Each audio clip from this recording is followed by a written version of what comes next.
안녕하세요. G3BNT 소송 공시가 또 나왔습니다. 10월 7일에 공시가 나오고 10월 13일에 또 나온 겁니다. 이번에도 똑같은 신주 발행 금지 가처분 소송입니다.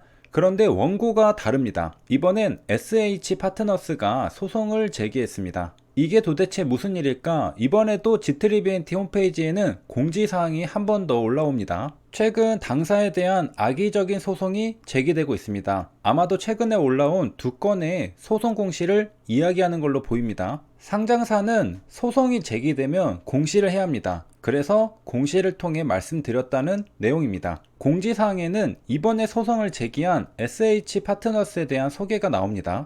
베이사이드의 소개로 투자 유치를 협의하였던 곳이라고 합니다. 베이사이드 어디에서 들어본 듯 하죠? G3BNT의 최대 주주, G3홀딩스의 최대 주주, G3 사무투자업자회사의 대표이사가 바로 베이사이드 프라이빗 에쿼티 주식회사입니다. 베이사이드 PE는 올해 2021년 3월경 G3BNT의 지분을 확대해 나간다고 밝혔습니다. 그러니까 신약개발회사 G3BNT를 인수한 게 베이사이드 프라이빗 에쿼티 베이사이드 PE죠.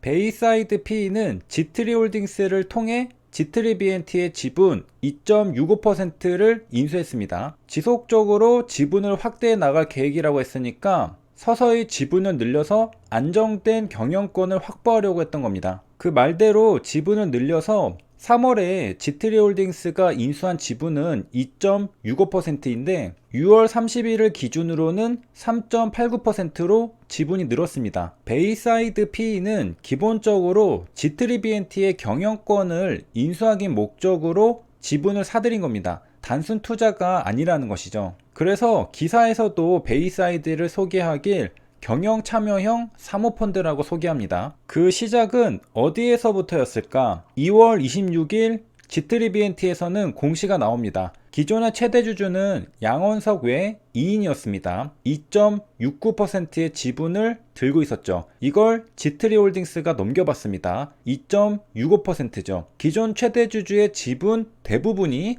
새로운 최대 주주로 넘어가죠. 그래서 최대 주주 변경을 수반하는 주식 양수도 계약 체결을 사유로 최대 주주 변경 공시가 나오게 된 것입니다. 기존의 최대 주주였던 양원석 최대 주주는 2.65%에 해당하는 71만 7,190주를 넘깁니다. 그리고 G3홀딩스는 71만 7,190주에 대한 대가로 160억 원을 줍니다. 하지만 이 계약은 이전부터 진행되어 오던 계약이었습니다. 2월 2일에 정정되기 전 공시를 보겠습니다. 정정되기 전에는 양수인이 베이사이드 프라이빗 에쿼티 주식회사였습니다. 이게 2월 2일에 정정되면서 G3홀딩스가 된 것이죠. 그리고 최종적으로 2월 26일에도 G3홀딩스가 된 겁니다. 정정되기 전 더 이전 공시도 있는데요. 이건 작년 2020년 12월 29일 공시입니다.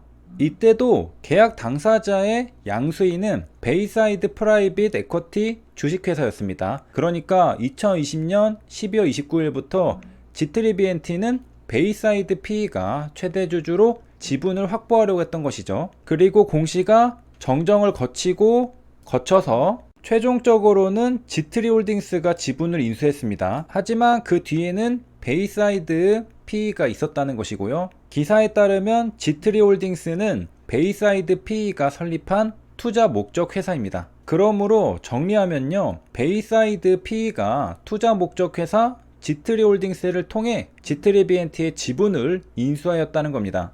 당연히 최대 주주로 올라섰고요. 목적은 경영권 인수입니다. 이렇게 베이사이드 PE는 G3BNT의 경영권을 안정적으로 확보하려고 준비하고 실제로도 실질적인 최대 주주로 올라서면서 한 단계씩 밟아가고 있었습니다. 그런데 갑자기 HLB가 등장했던 것이죠. HLB 입장에서는 얘가 갑자기 왜 이러나 했을 겁니다. 하지만 그 속내와 사정을 알고 나면 왜 그러는지 이해가 갑니다. G3BNT는 베이사이드 PE가 침을 발라놓고 이미 뉴스 기사들을 통해 경영권을 안정적으로 인수하겠다고 공표까지 해놓은 상태였습니다. 그런데 HLB가 등장하게 되면서 스텝이 꼬이게 된 것이죠. 차근차근 지분을 인수해 가려던 찰나에 사건이 벌어진 건데요. 그런데 HLB 인수를 막아내기에는 지분율이 다소 부족해 보입니다. 그래서 아마도 지분으로 상대하기보다는 소송으로 인수를 막으려고 했던 게 아닐까 추측됩니다. 그런데 한 가지 의문인 게 있었죠.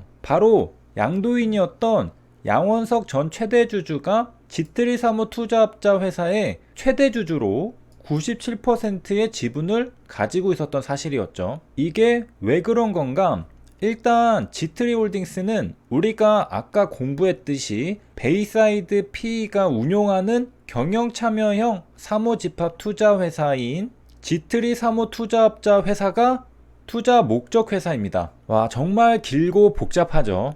그러니까 정리하면 베이사이드 PE가 회사를 만들고 그 회사가 다시 회사를 만든 뒤 지트리 BNT를 인수한 겁니다. 지트리 사무 투자업자 회사를 만든 뒤 지트리 홀딩스를 만든 뒤 지트리 BNT를 인수한 겁니다. 프리저 변신하듯이 3단계를 거치는 거죠. 베이사이드 P에서 지트리 사무 투자업자 회사에서 지트리 홀딩스에서 지트리 BNT로 넘어가는 거죠. 그런데 어떻게 해서 지트리 사무 투자업자 회사의 최대 주주가 양원석 대표이사가 되었는가? 바로 후순위 최다 출자자로 이름을 올리게 되었기 때문입니다. 후순위 출자는 무엇인가? 펀드에 투자를 하면 각 지분에 따라 수익과 손실을 정산하게 됩니다. 그런데 후순위는 말 그대로 후순위로 받겠다는 뜻입니다. 수익이 날 때는 관계없죠. 하지만 문제가 되는 건 손실이 날 때입니다. 손실이 나면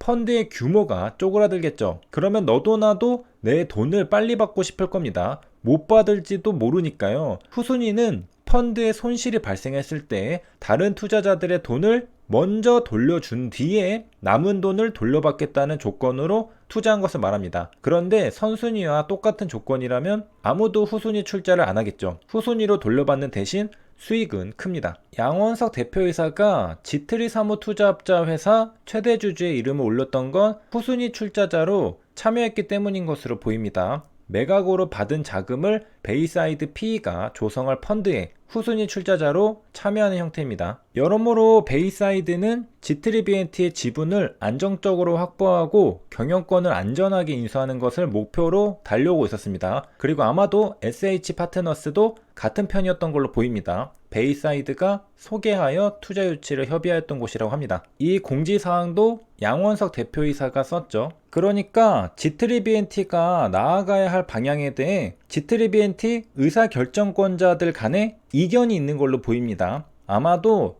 양원석 대표이사는 HLB가 인수하는 게 회사의 발전을 위한 길이라고 생각하는 듯 하고요. 베이사이드는 우리가 인수해서 잘 하려고 했는데 왜 그러느냐 하는 듯 보입니다. HLB가 인수하든 베이사이드가 인수하든 둘 다 지트리 BNT를 잘 이끌어줄 것 같지만 관점과 시각의 차이인 것으로 보입니다. 여기까지 시청해주셔서 감사합니다.